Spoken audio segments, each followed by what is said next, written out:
Hello दोस्तों, आज की इस वीडियो में हम राजस्थान के प्रमुख राष्ट्रीय उद्यानों के बारे में जानेंगे। इसमें रणथंभौर राष्ट्रीय उद्यान, केवलादेव राष्ट्रीय उद्यान और मुकुंदरा हिल्स राष्ट्रीय उद्यान के बारे में जानेंगे। और इनसे कौन कौन से प्रश्न बन सकते हैं आने वाले एग्जामों में, उसके बारे में भी हम जानेंगे। इससे एक दो प्रश्न जरूर पूछे जाते हैं, हर एग्जाम में एक दो प्रश्न जरूर आते हैं। तो बात करते हैं रणथंभौर राष्ट्रीय उद्यान की। यह सवाई माधोपुर में स्थित है और इसे बाघों का शहर या शेरों की उपभूमि के नाम से भी जाना जाता है। इसकी स्थापना अभ्यारण्य की स्थापना 1955 में हुई और इसे राष्ट्रीय उद्यान में नवंबर 1980 में राष्ट्रीय उद्यान में शामिल किया गया। इसका कुल क्षेत्रफल 1992 वर्ग किलोमीटर है। बाघ परियोजना 1973-74 में बाघ परियोजना 1973-74 में इसे पहला राष्ट्रीय टाइगर प्रोजेक्ट में शामिल किया गया। इसकी विशेषताओं की बात करें तो यह अरावली विंध्याचल पर्वतमाला के मध्य में स्थित है और इसे लैंड ऑफ टाइगर यानी कि शेरों की भूमि कहा जाता है। अब रणथंभौर में जल स्रोतों की अपन बात करते हैं तो पद्म तालाब, मलिक तालाब और राजबाग तालाब और गिलाई सागर झील, लाहौरपुर झील और मानसरोवर झील से इसमें जल की आपूर्ति होती है। और विशेषताओं की बात करें कौन कौन से देखने लायक यहाँ पे स्थित है तो काला गरुड़ जोगी महल, रणथंभौर दुर्ग, 32 खंभों की छतरी और त्रिनेत्र गणेश जी का मंदिर और कुत्ते की छतरी भी यहाँ पे है। कई बार पूछा जाता है कि कुत्ते की छतरी कहाँ पर स्थित है, तो कुत्ते की छतरी रणथंभौर में स्थित है। 1996-97 में विश्व बैंक की सहायता से इसे इको डेवलपमेंट परियोजना में शामिल किया गया। अब नेक्स्ट बात करते हैं केवलादेव गना पक्षी विहार, केवलादेव राष्ट्रीय उद्यान के बारे में। यह भरतपुर में स्थित है। इसे पक्षियों का स्वर्ग या फिर पक्षियों का प्रजनन स्थली भी इसे कहा गया। इसे अभ्यारण्य में शामिल 1956 में किया गया और राष्ट्रीय उद्यान में शामिल 27 अगस्त 1981 को राष्ट्रीय उद्यान में इसे शामिल किया गया और इसे यूनेस्को की धरोहर सूची में 1985 में शामिल किया गया। यह पूछ लेता कई बार किसी यूनेस्को की विश्व धरोहर सूची में कब शामिल किया गया, तो 1985।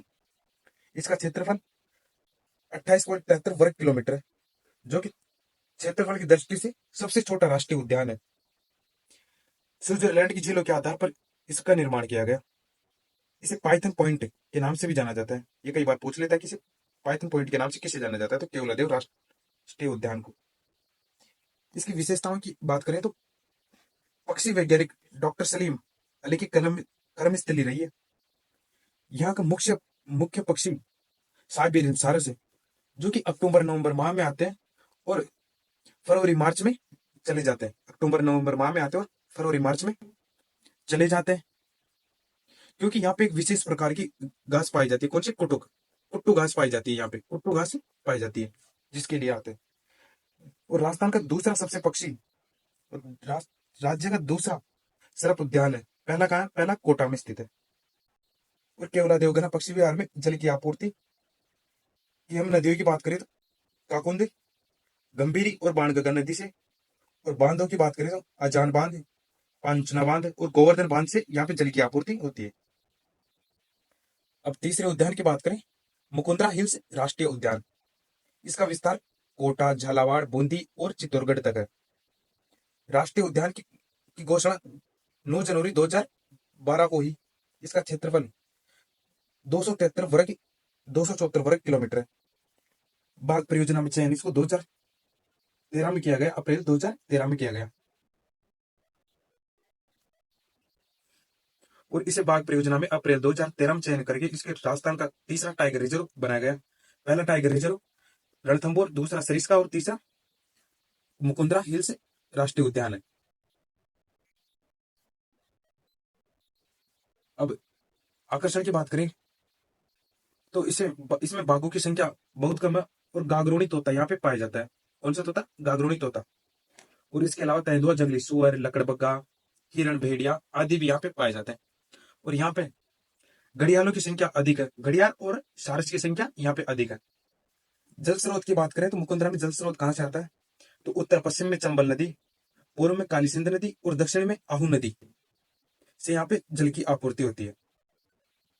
अब बात करते हैं मुकुंदरा में पर्यटन स्थल कौन से हैं। मुकुंदरा राष्ट्रीय उद्यान में पर्यटन स्थल कौन कौन से हैं, तो अबली मिनी महल, रावड़ा महल कोटा में, भीम चौरी कोटा में, और बाडोली शिव मंदिर जो कि चित्तौड़गढ़ में स्थित है गुप्त काल में का, गागरोन का किला, गागरोन का किला। और यहाँ पे आदि मानव की चित्रशैली के अवशेष भी मिले, चित्रशैली भी मिली है। अब बात करते हैं कि इनसे कौन कौन से प्रश्न बन सकते हैं जो आने वाले एग्जामों के लिए इंपॉर्टेंट है, कि राजस्थान का सबसे बड़ा राष्ट्रीय उद्यान कौन सा है। तो याद रखेंगे कि राजस्थान का सबसे बड़ा राष्ट्रीय उद्यान रणथंभौर है, रणथंभौर राष्ट्रीय उद्यान। पक्षियों का स्वर्ग, स्वर्ग किसे कहा जाता है, पक्षियों का स्वर्ग, स्वर्ग केवलादेव राष्ट्रीय उद्यान को। साइबेरियन सारस, साइबेरियन सारस पक्षी किस माह में आते हैं, तो अक्टूबर और मार्च माह में आते हैं, और फरवरी और मार्च माह में वापस चले जाते हैं। अक्टूबर और नवंबर माह में आते हैं, अक्टूबर और नवंबर माह में आते हैं, और फरवरी और मार्च में चले जाते हैं। गागरोनी तोते कहाँ पाए जाते हैं, गागरोनी तोते मुकुंदरा हिल्स राष्ट्रीय उद्यान में पाए जाते हैं।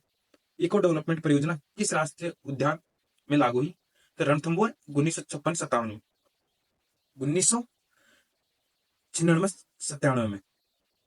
केवलादेव को यूनेस्को की धरोहर सूची में कब शामिल किया गया, 1985 में। औद्योग किससे संबंधित है, औद्योग वन्य जीवों के अवलोकन हेतु, जिसका संबंध मुकुंदरा राष्ट्रीय उद्यान।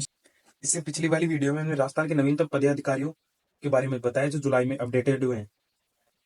और अभी तक आपने एक दीप क्लासेज ऐप को डाउनलोड नहीं किया है तो अभी डाउनलोड करें, जहां पे हमने टेस्ट सीरीज और ई बुक्स डाल रखी है।